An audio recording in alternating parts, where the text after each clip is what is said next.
کون سی ساتھ میں رشتہ طے کرنا یا امام زامن باندھنا چاہیے؟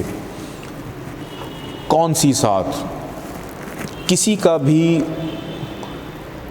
جب ہم آغاز کرتے ہیں کسی کے رشتے کا، کیونکہ یہاں پہ رشتے کی بات آ رہی ہے، ریلیشن، یہاں پہ کوئی دکان نہیں شروع ہونی ہے، یہاں پہ کوئی گاڑی چلانا سیکھنا نہیں شروع ہو رہا، یہاں پہ پہلی دفعہ چھری کانٹے کا استعمال نہیں ہو رہا کہ کچن بہو آئی ہے تو کچن میں کھانا بنانا ہے، یہاں پر دفتر میں جا کے کرسی پہ بیٹھنے کا ورڈ یوز نہیں ہو رہا، یہاں پہ ورڈ یوز ہو رہا ہے رشتہ، وہ رشتہ جو شرعی ہے، وہ رشتہ جو نبھانا ہے، وہ رشتہ جو آپ کا شریک حیات ہے، اس رشتے کی بات ہو رہی ہے کہ ایک ایسے فرد کے ساتھ آپ نے اپنی زندگی کا آغاز کرنا ہے جس کے ساتھ جینا مرنا غمی خوشی ہر چیز آپ کی سانجھی ہو جاتی ہے۔ تو یہ جو ورڈ ہے نا رشتہ، اس کے لیے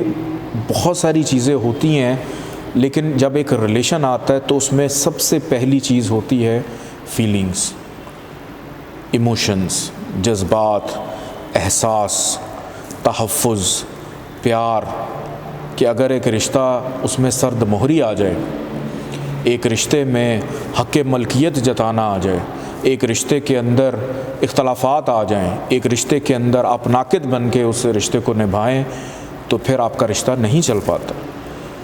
تو آپ کے ذہن میں کیا کوئی چیز آئی؟ آپ ماشاءاللہ اسٹرالوجی سیکھ رہے ہیں کہ کون سی چیز ہے سب سے پہلے جو ہمیں احساس دلاتی ہے ایک دوسرے کے ساتھ ہم نے پیار کرنا ہے، ایک دوسرے کا خیال رکھنا ہے، یا سب کو چھوڑیں، آپ کو کم از کم اتنا تو پتہ ہوگا کہ میرے جذبات کون سا پلانٹ کنٹرول کرتا ہے، آپ کو پتہ ہوگا مون ہے، مون جو لمحہ بلمحہ ہمارے جذبات اور احساسات کو تبدیل کرتا ہے، کہ ہم جب بھی کسی کا ذائچہ بناتے ہیں، جس کو ہم کہتے ہیں کہ نکاح کا ذائچہ آپ بنوا لیں، تو اس میں سب سے پہلی شرط یہ ہوتی ہے کہ مون کو دیکھنا بڑا ضروری ہے۔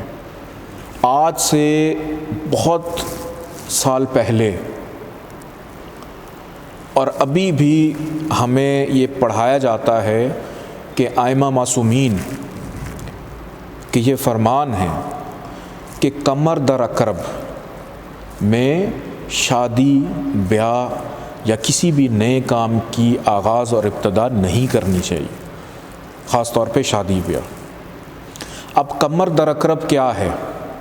قمر در اقرب یعنی مون کو حبود کہاں پہ ہوتا ہے؟ اسکارپیو میں۔ مون ڈیبلیٹیشن میں کب جاتا ہے؟ اسکارپیو میں۔ مون نیچ کا کب ہوتا ہے؟ اسکارپیو میں۔ تو قمر در اقرب یعنی مون ان اسکارپیو، اینڈ مون کو شرف کہاں پہ ہوتا ہے؟ ٹورس میں۔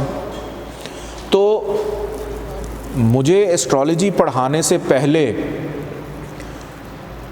یہ چیزیں جب میں سنتا تھا تو ہم اس پہ عمل کرتے تھے، چونکہ فرامین ہیں ائمہ معصومین کے قمر در اقرب میں شادی نہیں کرنی چاہیے، لیکن جب ایسٹرالوجی پڑھنا شروع کی تو اس نے میرا اور ذہن کھولا کہ اچھا اس کا مطلب یہ ہے کہ ایک ایسا سیارہ جو آپ کی فیلنگز ایموشنز کو کنٹرول کرتا ہے، اور وہ جب حبود کا ہو جائے،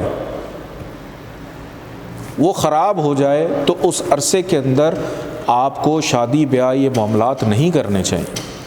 ایسٹرالوجی ہمیں یہ بتا رہی ہے اس چیز کی اوتھینٹسٹی۔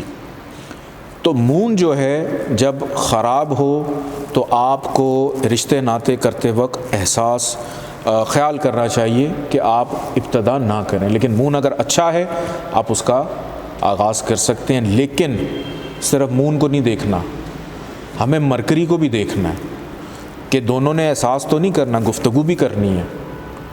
ہمیں سن کو بھی دیکھنا ہے کہ دونوں نے ایک دوسرے کو اتھارٹی بھی دینی ہے، اپنا اپنا مقام بھی دینا ہے۔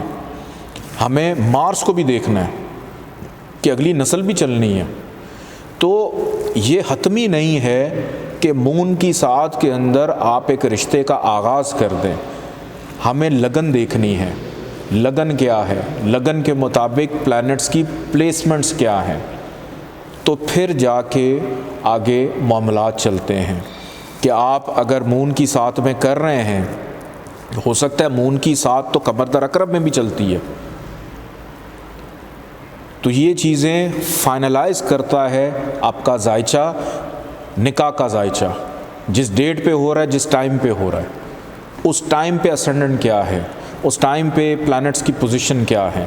اس پہ ہمارا بڑا ڈیٹیل لیکچر ہے کہ آپ نے کاروبار کرنا ہے تو کس اسینڈنٹ میں آپ نے کرنا ہے، آپ نے شادی کرنی ہے تو کیا اسینڈنٹ ہوگا، آپ نے کوئی دکان کھولنی ہے، بزنس کرنا ہے کیا اسینڈنٹ ہوگا، آپ نے کوئی گھر بنانا ہے تو کیا اسینڈنٹ ہونا چاہیے۔